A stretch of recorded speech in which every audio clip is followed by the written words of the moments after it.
여러분 반갑습니다. 오늘부터는 거룩한 일상이라는 큰 주제를 바꾸면서 새롭게 시작해 보고자 합니다. 교회가 새롭게 이제 거룩한 일상이라는 것으로 해서 하나님 말씀을 가까이 하는 것인데요. 몇 가지의 내용들로 구성됩니다. 읽기, 그 다음에 필사, 그 다음에 묵상, 강의, 설교, 이렇게 5가지가 묶여서 우리가 거룩한 일상이라고 하는 것을 여러분의 삶에서 가까이 경험하게 하는 그런 내용들로 진행이 될 것입니다. 일주일간의 삶을 우리가 6일 동안 계속해서 하나님 말씀을 배우는 그런 시간들, 하나님 말씀을 묵상하는 시간들, 그런 시간으로 가지려고 합니다. 그래서 오늘 이제 강의 첫 번째에는 지난번에 저희가 다루었던 내용을 이어서 여호수아부터 하나님 말씀을 함께 또 강의해 보고자 합니다. 앞으로 4주간 동안 저희가 계속 진행하게 될 텐데요.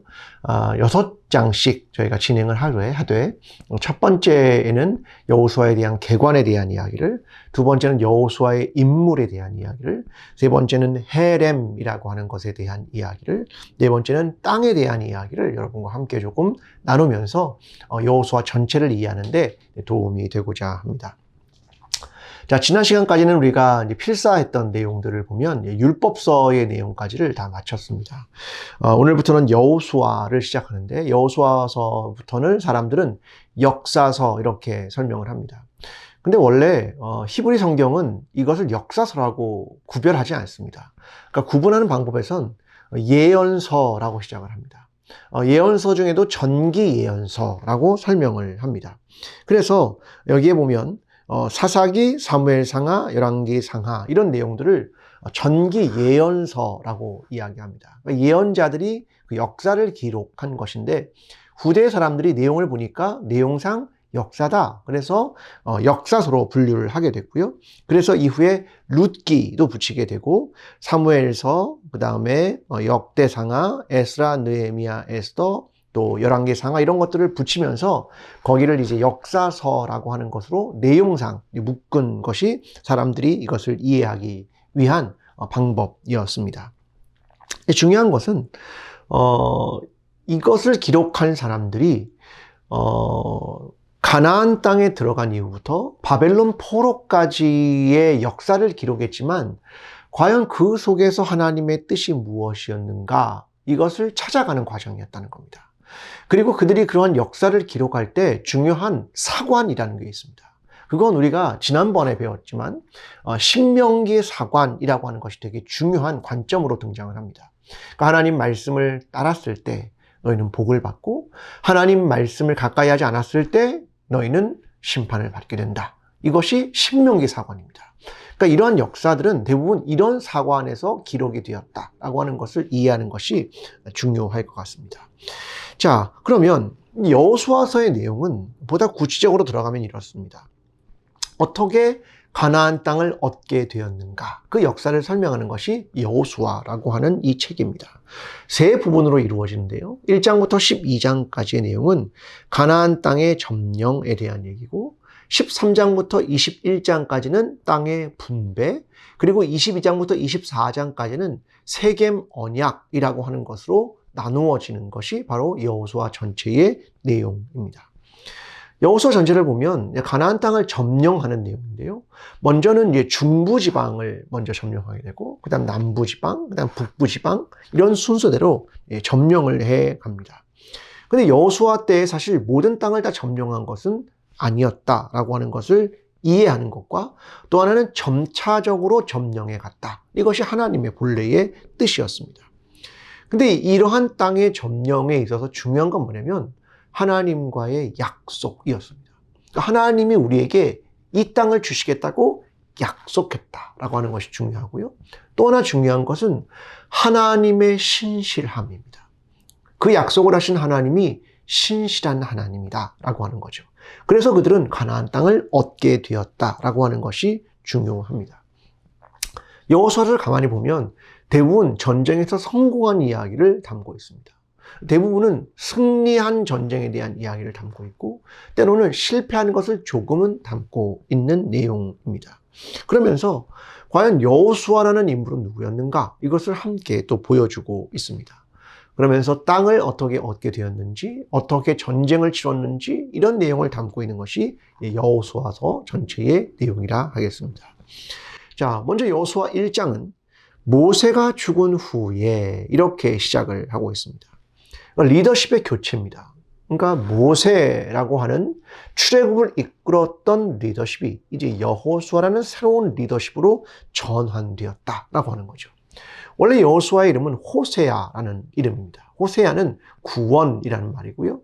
여호수아라고 하는 이름은 뭐냐면 야훼가 구원이시다라고 하는 뜻입니다. 그러니까 하나님께서 우리의 구원자입니다. 이것을 설명하는 것이 바로 여호수아의 이름입니다.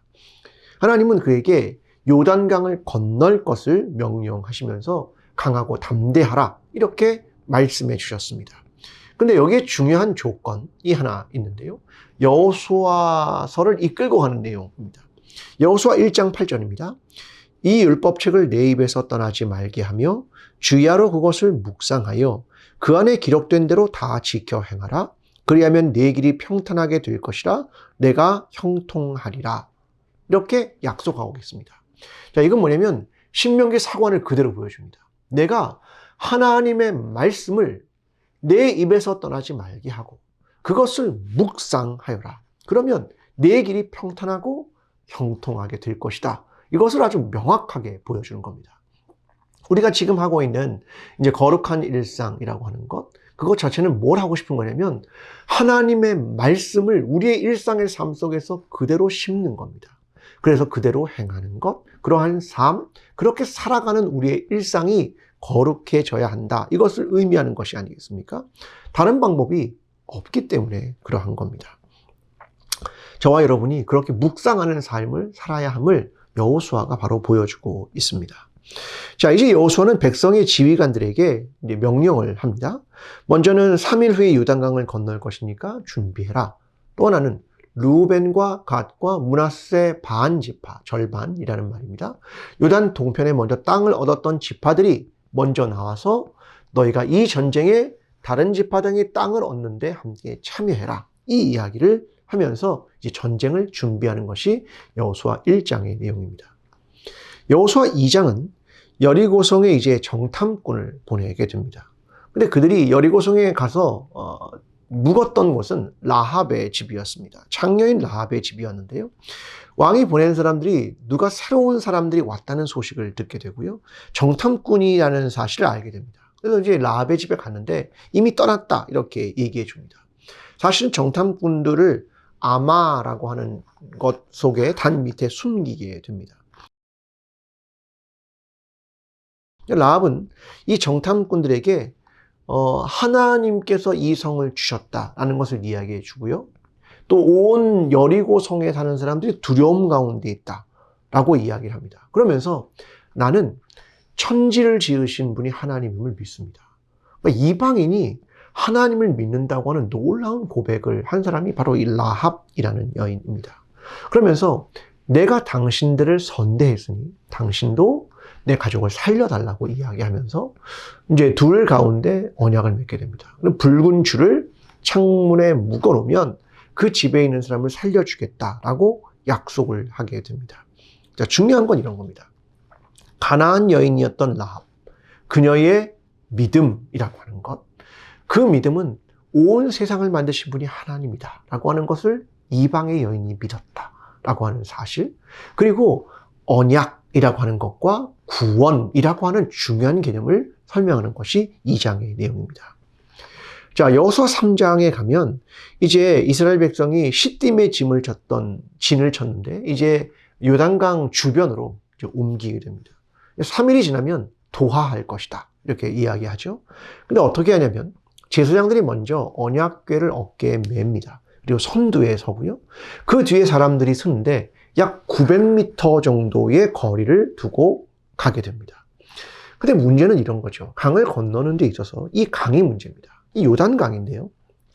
보통 때는 강폭이 한 30m 정도 되고요.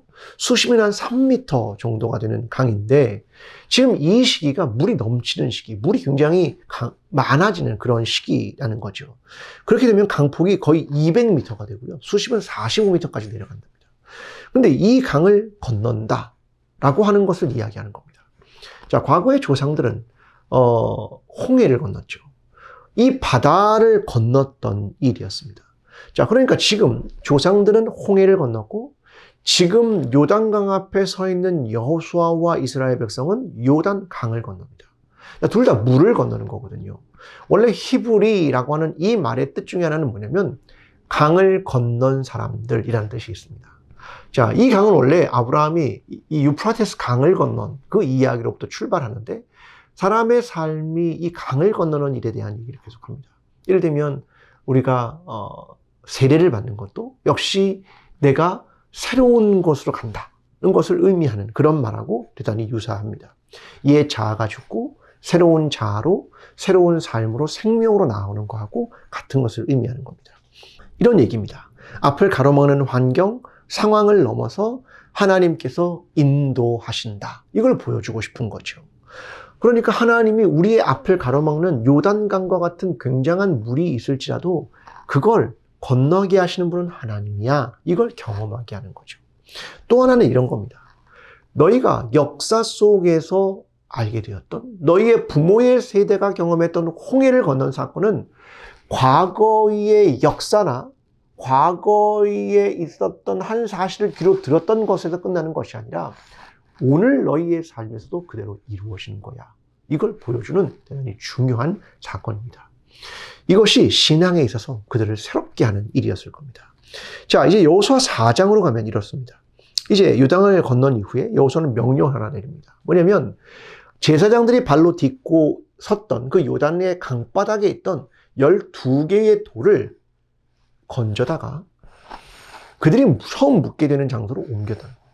또 하나는 밖에 있던 돌 12개를 제사장들이 발로 디뎠던 그 장소에 다시 갖다 놓았다는 겁니다. 12개의 돌은 강 안에서 강 밖으로 나가고 또 12개의 돌은 강 밖에서 강 안으로 들어옵니다.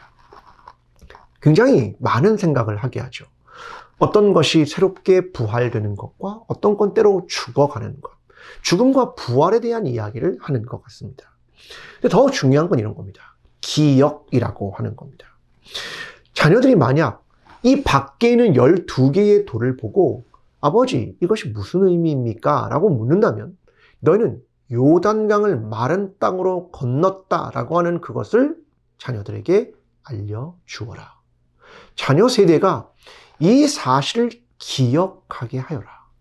하나님께서 요단강을 마른 땅으로 건너게 했다라고 하는 이 이야기를 기억하게 해라. 신앙이란 신앙의 전수라고 하는 게 중요합니다. 신앙을 어떻게 전승할 것인가? 이건 기억의 문제이기 때문입니다. 우리가 성경을 우리가 읽고 있는 이 모든 것도 다 기억입니다. 하나님 누군가를 기억해라. 바로 그 문제입니다. 여호수아 5장에 가면 이제 요단강을 건넌 이후에 여호수아는 백성에게 할례를 베풀게 됩니다. 이 할례란 아브라함에게 주셨던 창세기 17장의 내용인데, 자, 이 내용은 결국 하나님의 백성이다라고 하는 것을 그 몸의 표시로 가는 겁니다. 그런데 애굽 사람들도 이 할례와 비슷한 걸 행하기도 했답니다.